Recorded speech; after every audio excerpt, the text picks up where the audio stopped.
Olha, hoje deve acontecer a audiência de instrução e julgamento do motoqueiro acusado de assassinar um servidor público lá no município de Monsenhor Gil.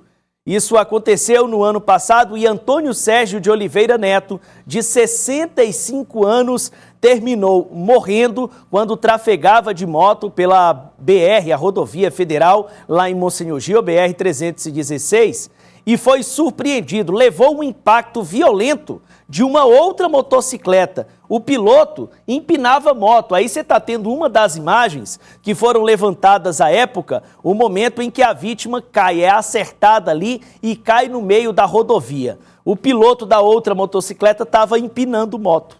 Estava nessa tal dessa prática do grau. Irresponsavelmente atingiu a vítima, que ainda foi levada ao hospital, mas infelizmente não resistiu aos ferimentos. Vamos ter os detalhes ao vivo e relembrar inclusive esse caso com a repórter Micaela Ramos. Isso, Tiago. Olha só, foi marcada para acontecer logo mais às 11 horas da manhã de hoje, lá no Fórum da Vara Única da Comarca da cidade de Monsenhor Gil, a audiência de instrução e julgamento do Laércio Oliveira da Penha, de 21 anos. Ele que foi formalmente acusado de matar o servidor público Antônio Sérgio de Oliveira Neto, de 65 anos de idade. O crime aconteceu no dia 28 de novembro, na BR-316, na própria cidade de Monsenhor Gil, quando o senhor Antônio Sérgio estava em uma motocicleta, fez uma redução na velocidade da moto para fazer uma conversão, para dobrar, quando foi violentamente atingido por uma motocicleta que era conduzida por esse jovem Laércio da Penha, que estava sem capacete. Ele não tem carteira nacional de habilitação, portanto, ele é inabilitado para conduzir uma motocicleta e, além de tudo isso, praticava as manobras perigosas conhecidas como grau.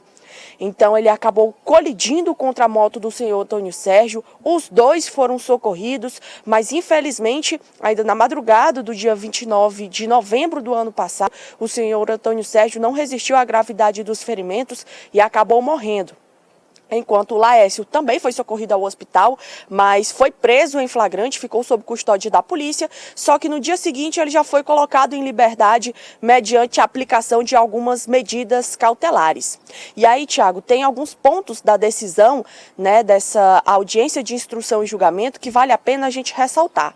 Primeiro foi o recebimento da denúncia que foi feita e pela marcação da audiência de instrução e julgamento que foi feita pelo juiz Silvio Valois Cruz Júnior, da Vara Única da Comarca de Monsenhor Gil.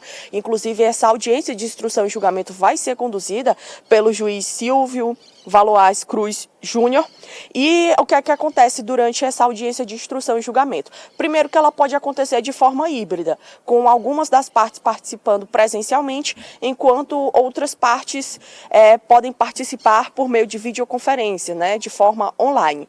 Depois, todas as partes serão ouvidas, acusação, defesa, assim como 3 testemunhas. Ao final da audiência de instrução e julgamento, o juiz já pode, inclusive, proferir a sentença ou determinar novas diligências. Vale a gente lembrar também que desde a aceitação da denúncia, quando o Laércio da Penha se tornou réu na justiça, o juiz manteve as medidas cautelares que foram impostas ao Laércio da Penha, sob a ameaça de, caso ele descumprisse qualquer uma das ordens judiciais, qualquer uma das medidas cautelares, ele poderia ter a prisão preventiva decretada e ir para trás das grades. Tiago, vale a pena aqui a gente, inclusive, destacar alguns pontos do documento da marcação da audiência de instrução e julgamento, porque além da marcação dessa própria audiência, do recebimento da denúncia contra o Laércio Oliveira da Penha por crime de homicídio culposo, quando não há intenção de matar, chama a atenção também que, de acordo com o que o juiz relatou aí no documento, viu, Tiago, a defesa do Laércio da Penha demorou a apresentar uma resposta à acusação. E o juiz somente considerou essa resposta da defesa do Laércio da Penha para a acusação porque é de extrema importância para o prosseguimento do feito, para o andamento do processo na justiça, para o andamento até que chegasse a esse ponto da marcação da audiência de instrução e julgamento. Além disso, Ainda na decisão, o juiz mantém as medidas cautelares que foram impostas contra ele desde a audiência de custódia. E nós destacamos aqui, primeiro, comparecimento periódico a juízo mensalmente, enquanto durar a ação penal. Segundo, proibição de acesso ou frequência a bares, restaurantes e congêneres em estado de embriaguez.